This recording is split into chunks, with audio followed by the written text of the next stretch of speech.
जय जोहार, जय आदिवासी साथियों। आज के दिन हम लोग जो वर्तमान समय में जो चल रही वैश्विक महामारी कोरोना में कैसे बचा जा सकता है, इस संबंध में आज हम लोग डॉक्टर लक्ष्मण आवासिया सर से मिलने के लिए आए हैं। और अगर हम लोग डॉक्टर लक्ष्मण आवासिया सर के बारे में बताएं तो डॉक्टर लक्ष्मण आवासिया सर ने MBBS किया है भोपाल से, और उसके बाद में फिर MD भी भोपाल से किया है, और भोपाल में ही लगभग 10 वर्षों तक वहीं पर पदस्थ रहे। और वर्तमान समय में बड़वानी जिला अस्पताल जो है वहाँ पर 2013 से पदस्थ हैं। आप पीडियाट्रिशियन हैं, शिशु रोग विशेषज्ञ हैं।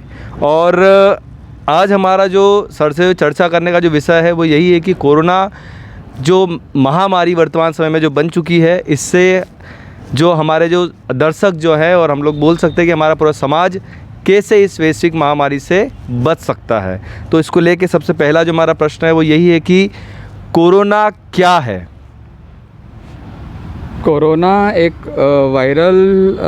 वायरल से फैलने वाली बीमारी है जो पिछले साल जो चीन के वुहान शहर में से इसकी शुरुआत हुई थी, और जो आज एक ग्लोबल हेल्थ इमरजेंसी बन चुकी है। वर्तमान समय में जो देखा जा रहा है कि कोरोना जो है वो म्यूटेंट होते जा रहा है। कोरोना जो है अपने रूप को परिवर्तित करते जा रहा है। कोरोना जो है उसको जितने प्रकार की मेडिसिन्स दी जा रही है वो उतना ही ज़्यादा म्यूटेंट होकर अपने अलग अलग रूप बदल कर आ रहा है। तो जो अगला जो प्रश्न है वो ये है कि कोरोना जो है उसने अभी तक कितने स्ट्रेन आए हैं उसके? कोरोना के अभी तक 7 स्ट्रेन आए हैं। जो अभी लेटेस्ट वाला स्ट्रेन है वो काफ़ी ख़तरनाक है। इसकी पुष्टि अन्य देशों ने भी की है, जैसे USA, ब्राज़ील, अफ्रीका। लेकिन हाल ही में अपने इंडिया में एम्स चीफ डॉक्टर राजदीप ने भी इसकी पुष्टि करी है, जो उन्होंने बताया है कि ये काफ़ी ख़तरनाक तरीके से फैलता है, जो समाज के लिए और के लिए बहुत घातक है। यहाँ पे जो कोरोना जो बीमारी है इसमें कई सारी भ्रांतियाँ हैं, और इसमें अभी के समय में ये भी नहीं समझ में आ रहा है कई सारे लोगों की ये फैलता कैसे है। तो ये फैलता कैसे है इसके बारे में थोड़ा सा आप बताएं। कोरोना जो फैलने का जो है ये है, उसमें जो संक्रमित आदमी है, जब संक्रमित आदमी छींकता या खांसता है तो उसके पार्टिकल्स जो रहते हैं वो जनरली जहाँ पे भी गिरते हैं या जिस सरफेस पे भी टच में आते हैं उस सरफेस या टच से अपने नाक में, मुंह से और आँखों के थ्रू माध्यम से फैलता है।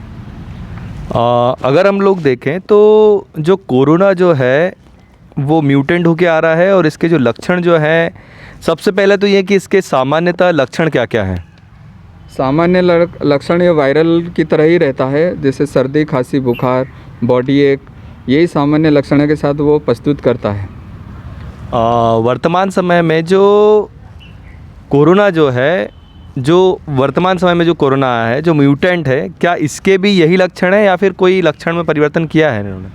नए वाले स्ट्रेन में थोड़े से परिवर्तन आए लक्षणों में। उसमें कंजक्टिवाइटिस आया है, हेडेक हो रहा है, रेसेस हो रहे हैं ऑल ओवर बॉडी में, इस तरीके के नए लक्षण देखने को मिले हैं। जैसा कि आपने बताया कि जो वर्तमान समय में जो म्यूटेंट वायरस जो आया है कोरोना का, उसमें जो लक्षण जो है वो कंजक्टिवाइटिस भी उसका एक लक्षण है। तो एक कंजक्टिवाइटिस क्या है? कंजक्टिवाइटिस एक आँखों में एक तरह का इन्फेक्शन होता है जो वायरल, जैसे हाथ में है तो वायरल को आँख में मलने पर जो है रेड पिंक टाइप की आँख हो जाती है। इसको इस कोरोना में इस तरीके के आई देखने को मिली है। वर्तमान समय में अगर हम लोग देखें तो जितने भी जो मरीज़ हैं वो हमेशा ही एक डाउट में रहते हैं कि जब हमें कोरोना के लक्षण दिखेंगे तो हम सभी को क्या भर्ती कर लिया जाएगा या फिर सभी को एडमिट कर लिया जाएगा। तो क्या ऐसा है कि अगर सामान्यतः लक्षण जो दिखते हैं तब भी मरीज़ को एडमिट ही कर लिया जाता है क्या? नहीं, जनरली क्या होता है कि जैसे 100 मरीज़ है, 80% मरीज़ तो जो है कि सिम्टोमेटिक ट्रीटमेंट या होम आइसोलेशन या क्वारंटीन से ठीक हो जाएंगे। लेकिन जो 20% रहते हैं उनको ही अपने को भर्ती की आवश्यकता पड़ती है, 20% लोगों। तो जो 10% जैसे हम लोग कह सकते हैं कि 10% कोरोना जिनको हुआ है तो उन्हें भी क्या एडमिट किया जाता है? 20% 10 नहीं, 20% लोगों को एडमिट करने की आवश्यकता रहती है। तो उनका एक क्राइटेरिया होता है कि सबसे पहले जो सिम्टम दिख रहे हैं फिर जो अपन डॉक्टर एग्जामिन करता है कि भाई इसके हार्ट रेट क्या चल रही है, रेस्पिरेटरी रेट कितना चल रहा है, SpO2 कितना चल रहा है, टेम्परेचर कितना चल रहा है, इसकी लैब इन्वेस्टिगेशन क्या प्रीफर कर रही है, कहाँ तक इसको, उस हिसाब से डिसाइड कर दिया जाता है कि इसको ICU में लेना है या सिंपल ट्रीटमेंट से ठीक होगा, क्या करना है, वो उसके इंडिकेटर को देख के डिसाइड होता है। अगर किसी मरीज को अगर होम क्वारंटाइन अगर रखा जाता है, तो जब किसी मरीज को होम क्वारंटाइन किया जाता है तो उन्हें क्या क्या सावधानियां रखना चाहिए? होम क्वारंटाइन मरीज़ को सबसे पहले तो अपना सेपरेट उनका एक रूम होना चाहिए, हवादार रूम होना चाहिए, और अपनी अपनी चीज़ें पर्सनल होना चाहिए। जैसे अपना अलग से अपना पर्सनल बेड होना चाहिए, पर्सनल बाथरूम होना चाहिए, टॉयलेट होना चाहिए, आपकी पर्सनल जो है जैसे मोबाइल है, की है, इस तरीके की चीज़ें शेयर नहीं करना है, आपकी पर्सनल होना चाहिए। और आपको क्वारंटीन पीरियड में भी आपको मास्क पहन के रखना चाहिए। मास्क भी एटलीस्ट ट्रिपल लेयर मास्क पहन के रखना है, इससे नीचे वाला मास्क नहीं पहनना है। मास्क पहनने का भी एक तरीका होता है, ऐसा नहीं है कि नाक से नीचे कर लिया है, मुंह से नीचे कर लिया और मास्क पहन के रहे, ऐसा नहीं। प्रॉपर नोज़ और माउथ पूरा पैक्ड होना चाहिए। जैसे इसके ऊपर नोज़ क्लिप है तो उसको जब 2 हाथ से अपन ऐसे लगाते हैं तो उसको नोज़ क्लिप को ऐसे टाइट कर लेना चाहिए, जिससे कि वो एयर कंटामिनेटेड जो है या कंटामिनेटेड जो है वो आपके इनहेलेशन के थ्रू लंग्स में नहीं जाए कीटाणु। तो इसका मास्क का भी बड़ा रोल है। उसके बाद हैंड वॉश है, हैंड वॉश आपको प्रॉपर करना है। कई लोग हैंड वॉश जनरली कहते हैं कि हैंड वॉश कैसे करना है, तो इसमें भी आपको ध्यान रखना है कि जनरली अपनी भाषा में देखे जाए तो 6 स्टेप में हैंड वॉश होता है, जो स्टैंडर्ड प्रोटोकॉल है। जैसे ये जो हाथ है, ये ऊपर का हिस्सा है, ये नीचे का हिस्सा है, तो नीचे का हिस्सा रब कर लिया, ऊपर का हिस्सा रब कर लिया, फिर ये मुक्का बना के ऐसे इसको ऐसे रब करना है। फिर जैसे उंगलियों के जो नेल्स बच गए तो उनको ऐसे रब करना है, फिर जो अंगूठा बच गया उसको इस तरीके से रब करना है, और लास्ट में जो कलाई है उसको पानी से पूरा वॉश आउट करना है। ये पूरा हैंड वॉशिंग का जो तरीका होता है इस तरीके से करा जाता है। अपन क्या करते हैं जनरली, मतलब थोड़ा सा साबुन लगाया और हो गया है, ये उसमें कीटाणु रह जाते हैं और बाद में वो फिर इन्फेक्शन फैलाते हैं। वर्तमान समय में जो इसमें और भी जैसे होम क्वारंटाइन में 2-3 चीज़ें और भी है जो अपने को बेसिकली ध्यान रखना चाहिए। एक तो प्रॉपर आपका स्लीपिंग अच्छा होना चाहिए, सोने करीबन 8 से 10 घंटे का आपका रेस्ट लेना है। प्रॉपर आपका हाइड्रेशन मेंटेन करना है, 8 से 10 गिलास आपको 8 से 10 लीटर पानी आपको पीना है। आपको विटामिन C और D और जिंक का सप्लीमेंट तीनों मतलब इस पीरियड में आपको अच्छे से लेना है। विटामिन C में जैसे जो है जनरली अपन टेबलेट फॉर्म में भी आती है, जो आपको BD लिम्सी करके आती है, BD आप ले सकते हैं 500 mg वाली। अगर नहीं तो आप घर में जितने भी खट्टी चीज़ें हैं जैसे नींबू है, संतरा है, मौसम्बी है, पाइनएप्पल है, इन सब चीज़ों का आप जूस बना के कर भी ले सकते हैं।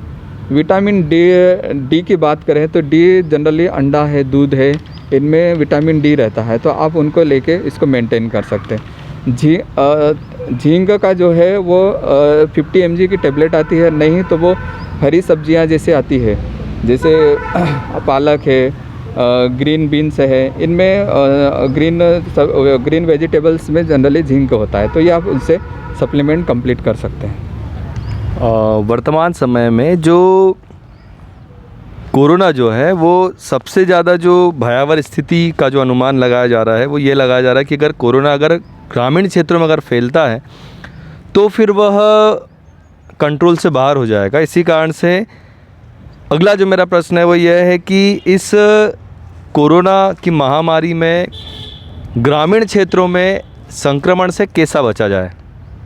ग्रामीण क्षेत्रों में संक्रमण से बचना है तो अपने को सबसे पहले सोशल डिस्टेंसिंग का पालन तो करना ही पड़ेगा, मास्क पहनना ही पड़ेगा, है ना। आपको ऐसा लग रहा है कि अपन ने ऐसी सस्पेक्टेड चीज़ को अपन ने छुआ है तो आपको हैंड वॉश करना ही पड़ेगा। 3 बेसिक प्रोटोकॉल तो आपको फॉलो करना ही पड़ेगा। चौथा, अननेसेसरी की जो शादियां हैं, ब्याह है, सगाई है, पार्टियां हैं, उनको आपको छोड़ना पड़ेगा।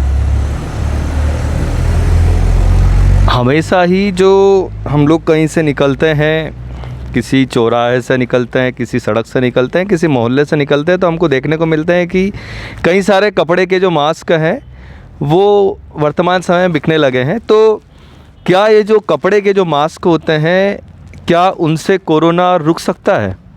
नहीं, कपड़े का मास्क बेसिकली एक डस्टिंग पार्टिकल्स को रोक सकता है, इसके अलावा उससे कोई बेनिफिट नहीं। वायरस को रोकने में असक्षम है, कोई कपड़े वाला मास्क वायरस को नहीं रोकता है। आपका कहना ये है कि जो कपड़े वाला जो मास्क है वो बिल्कुल भी कोरोना को रोकने में कारगर साबित नहीं हुआ है? नहीं, बिल्कुल नहीं। जैसे कि डॉक्टर साहब ने बताया कि जो कोरोना का जो वायरस जो होता है वो कपड़े का जो मास्क होता है उससे बिल्कुल भी नहीं रुकता, लेकिन वर्तमान समय में कई सारे जो लोग जो हैं वो कपड़े का मास्क यूज़ करते हैं और उम्मीद लगाते हैं कि कोरोना नहीं फैलेगा। तो मेरा मानना ये है कि सभी श्रोताओं को इस पर ध्यान देना चाहिए कि कपड़े वाला मास्क जो है उसका उपयोग ना करें। अगला जो मेरा प्रश्न है कि जो सोशल मीडिया जो है, सोशल मीडिया में कई सारे बातें चल रही वर्तमान समय में कि सबसे पहला तो ये कि जो हल्दी वाला जो दूध होता है उससे कोरोना नहीं होता है, तो क्या यह बात सही है? नहीं, बेसिकली हल्दी वाला दूध जो है, हल्दी क्या एक एंटीऑक्सीडेंट है और उसमें कई ऐसे न्यूट्रिशनल रहते हैं जो ब्लड प्यूरीफायर करता है, एक इम्यूनिटी प्रदान करता है। साथ में मिल्क जा रहा है आपका दूध में प्रोटीन रहता है, तो वो कहीं ना कहीं एक इम्यूनिटी बूस्ट करता है, तो डेफिनेटली थोड़ा फ़ायदा तो मिलना है उसमें। अगला जो सोशल मीडिया में जो ट्रेंड चल रहा है कि जो अंडा जो है, अंडा से कोरोना नहीं होता, जो लोग भी अंडा खाते हैं उनको कोरोना नहीं होता, तो इस चीज़ में आप क्या कहना चाहेंगे? अंडा एक्चुअली क्या है, अंडा बैलेंस डाइट के लिए ज़रूरी न्यूट्रिशनल है, तो अंडे में भी बेसिकली प्रोटीन रहता है, जिंक रहता है, कैल्शियम रहता है, विटामिन डी रहता है। तो ये जो है बॉडी की न्यूट्रिशनल कमी को पूरा करता है, तो डेफिनेटली बॉडी में जो न्यूट्रिशनल की कमी रहेगी उसको पूरा करेगा तो इम्यूनिटी बढ़ेगी अपने, तो फ़ायदा होना है। जैसा कि डॉक्टर साहब ने स्पष्ट तौर पे बताया है कि अंडा जो है, अंडा और दूसरा हल्दी वाला दूध जो है वो बहुत ही ज़्यादा कारगर साबित हुआ है अपना इम्यूनिटी बढ़ाने के लिए और कोरोना के वायरस को रोकने के लिए। लेकिन जो कई सारे लोगों की कई सारे लोग जो है बोलते हैं कि जो सैनिटाइज़र जो बना होता है वो अल्कोहल का बना होता है और जो शराब जो होती है वो भी अल्कोहल की ही होती है। तो जो लोग अल्कोहल का सेवन करते हैं, जो लोग शराब का सेवन करते हैं, उन्हें कोरोना नहीं होता है, ऐसे कई सारे लोगों की भ्रांतियाँ हैं। तो इस भ्रांति को लेकर आप क्या कहना चाहेंगे? नहीं, ऐसा ये गलत है। जो शराब जो पीते हैं एक्चुअली उनकी इम्यूनिटी, लीवर ऑलरेडी उनका डैमेज हो चुका होता है, तो वो जब वो इस तरह के इन्फेक्शन में अगर फंसते हैं कोरोना वाले में, तो ऑलरेडी उनकी इम्यूनिटी इतनी रहती नहीं है, तो उनको और गंभीर तरीके से वो कीटाणु जकड़ते हैं और उनके लिए बहुत हानिकारक चीज़ है ये। उनके लिए फिर सर्वाइव करना थोड़ा सा मुश्किल हो जाएगा, क्योंकि इम्यूनिटी उतनी स्ट्रांग रहती नहीं। जो शराब पीते हैं या जो स्मोकिंग करते हैं उनके लिए भी ये सही नहीं, क्योंकि ऑलरेडी जो लंग्स में जब धुआं जाता है, निकोटीन जाता है, तो वो डैमेज करता है उनके एल्वोलाई को। तो जो फेफड़े फूलते हैं, सिकुड़ते हैं, तो उनकी जो इलास्टिसिटी रहती है वो डैमेज हो जाती है, तो वो कहीं ना कहीं वो अपने वर्किंग कैपेसिटी को कम कर देता है लंग्स। तो और जब वर्किंग कैपेसिटी कम हो जाती है तो कोरोना का जब अटैक होता है तो स्वाभाविक है फिर वो उतनी तेज़ी से फैलेगा, उसमें अटैक करेगा। तो दोनों में मेरे हिसाब से अच्छी चीज़ नहीं है, दोनों में फ़ायदा तो बिल्कुल नहीं है इसमें। अगला जो प्रश्न जो है वो सीधा मैं एक जो वीडियो देखा था मैंने उसी में से लेके आया हूँ, और जो सोशल मीडिया में जो ट्रेंड चल रहा है उसी में से लेके आया हूँ कि क्या लाल प्याज और सेंधिया नमक खाने से कोरोना पॉजिटिव व्यक्ति 15 मिनट में ही नेगेटिव हो जाता है? नहीं, एक देखिए तो ये हंसी आती है ऐसी चीज़ें सुनने से। जब इस तरीके की ग्लोबल हेल्थ इमरजेंसी चल रही है और अपन ऐसी चीज़ों को अगर सही माने या ऐसे करेंगे तो लोग तो हंसेंगे ही है। तो ये बिल्कुल मिथ्या है, ऐसी चीज़ों पे ना ध्यान दो तो ही फ़ायदा है। वर्तमान समय में जो कोरोना जो है वो एक वैश्विक महामारी बन चुका है, और ऐसी स्थिति में सभी देश की जो जनता है, समाज के युवा है, समाज के जो वरिष्ठ है, सभी को हर चीज़ सोच समझ के करना पड़ेगा। और ऐसी स्थिति में ऐसी कौन सी चीज़ें हैं जो हमें बिल्कुल भी नहीं करना चाहिए? सबसे पहले तो पब्लिक ट्रांसपोर्ट वगैरह जो चल रही है जो उनका बिल्कुल उपयोग न करें, और जहाँ पे भी जो फंक्शन है शादी के, ब्याह के या कोई वेडिंग है इस तरह के, या पिकनिक के, ये इस तरीके से जहाँ गेट टुगेदर हो रही है वो बिल्कुल नहीं करें। और जो कोशिश करें कि अपने पर्सनल चीज़ें को दूसरों के साथ अगर ऐसा लग रहा है, सिम्टम आ रहे हैं, तो बिल्कुल शेयर ना करें। चाहे मोबाइल हो, कपड़े हो, वॉच हो, की हो, ऐसी चीज़ें जिससे अपने को सस्पेक्टेड लग रहा है तो वो चीज़ें शेयर बिल्कुल ना करें। सोशल डिस्टेंसिंग का पालन करें, मास्क पहने, हैंड सैनिटाइज करें, इन सब चीज़ों के लिए। और अपने एक ख़ास ये है कि अपनी आवश्यकताओं को थोड़ा सा कम करें, जिसके अपनी आवश्यकताएं कम होगी तो अपने को ज़्यादा इधर उधर भटकना नहीं पड़ेगा। अगला जो भ्रांति जो समाज में जो फैल रही है कि वर्तमान समय में जो कोरोना का जो टीका लगाया जा रहा है उसके कारण से मृत्युएं हो रही है, ऐसा भी कई सारे लोगों का कहना है। और अभी तो गवर्नमेंट ने ये किया है कि 1 मई से स्टार्ट होने वाला है कि 18 साल से अधिक वालों को भी कोरोना टीका लगाया जाएगा। तो ये जो भ्रांति है ये कितनी सच है कि कोरोना का जिन्हें टीका लगता है उनकी मृत्युएं हो रही है? नहीं, ये गलत है। ऐसा कहीं देखने में नहीं आया, और न हमने तो अभी कहीं सुना है कि कोरोना की वैक्सीन लगने से डेथ हुई है, और न ये कहीं सरकार ने ऐसी पुष्टि करी है। तो अपने को कुल मिला के वैक्सीन का फ़ायदा देखना है और ये भ्रांतियों पे ज़्यादा ध्यान नहीं देना है, क्योंकि ये देखने में आया कि जिनको भी वैक्सीन लगे हैं वो लोग पॉजिटिव हुए हैं, लेकिन उनकी डेथ नहीं हुई। उनको आईसीयू में जाने की आवश्यकता नहीं पड़े, उनको हॉस्पिटल जाने की आवश्यकता नहीं पड़े, वो होम क्वारंटीन से, होम आइसोलेशन में ट्रीटमेंट लेकर ठीक हुए। तो इम्यूनिटी तो बनी है तो ही तो उनको फ़ायदा हुआ, अदरवाइज़ वो भी सीरियस हो सकते हैं। तो ये गलत है कि वैक्सीन से ऐसा नुकसान हो रहा है। वैक्सीन से फ़ायदा ही है, इम्यूनिटी बनेगी तो अपन वायरस से खिलाफ लड़ पाएंगे। तो वैक्सीनेशन को तो मेरे हिसाब से और बढ़ाना चाहिए। वैक्सीनेशन जैसे अभी 18 एज से अभी स्टार्ट हो रहा है, जब तक पूरा देश वैक्सीनेटेड नहीं होगा तब तक इस महामारी में कंट्रोल आने में टाइम लगेगा। तो वैक्सीनेशन तो और तेज़ी लाना पड़ेगी। जो लोग छूट रहे हैं, जो लोग इस तरह की भ्रांतियाँ फैला रहे हैं, उन लोगों से मैं अपील करना चाहूँगा कि प्लीज़ प्लीज़ प्लीज़ आप सभी लोगों को वैक्सीनेशन, आप सभी उन लोगों को वैक्सीनेशन करवाएं, किसी को भी छूटने ना दें। वर्तमान समय में हम लोग कई सारी चीज़ें देख रहे हैं कि कुछ लोग ऐसे हैं जो कोरोना पॉजिटिव होते हैं और जल्दी ठीक होकर घर आ जाते हैं, लेकिन कुछ लोग जो हैं वो कोरोना पॉजिटिव होते हैं और कुछ ज़्यादा ही ग्रसित हो जाते हैं। तो ऐसी स्थिति में किन लोगों को कोरोना से अधिक बचने की आवश्यकता है?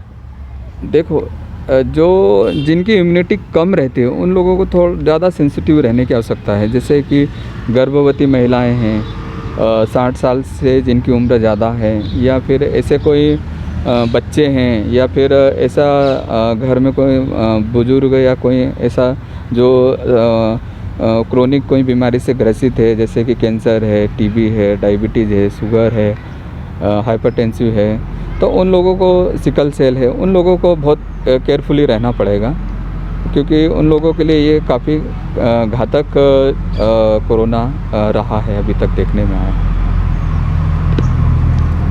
अंतिम में पूरे समाज को आपकी तरफ से क्या मैसेज देना चाहेंगे कि इस कोरोना जैसी वैश्विक महामारी से कैसे बचा जाए?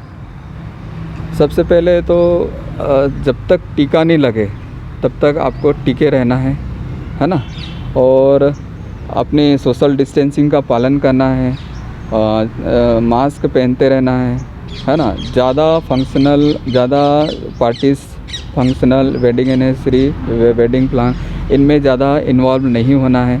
जितना हो सके स्टे करो, घर में स्टे करो, अपनी आवश्यकताओं को कम करो, जिससे कि आपको ज़्यादा इधर उधर भटकने की आवश्यकता ना पड़े।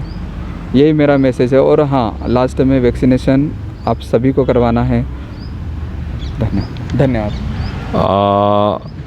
अब हम लास्ट में संपूर्ण जागो आदिवासी टीम के ओर से डॉक्टर लक्ष्मण आवासी सर का बहुत बहुत आभार, धन्यवाद व्यक्त करते हैं, क्योंकि जैसा कि आप देख सकते हो कि उन्होंने अभी भी मास्क जो अभी निकाला नहीं है, शायद ड्यूटी से ही आ रहे हैं वो, तो इतना जो व्यस्त समय जो चल रहा है उनका, उसमें से उन्होंने हमारे लिए समय निकाला। तो पूरे जागो आदिवासी टीम की तरफ से आपका और बहुत बहुत धन्यवाद, आभार।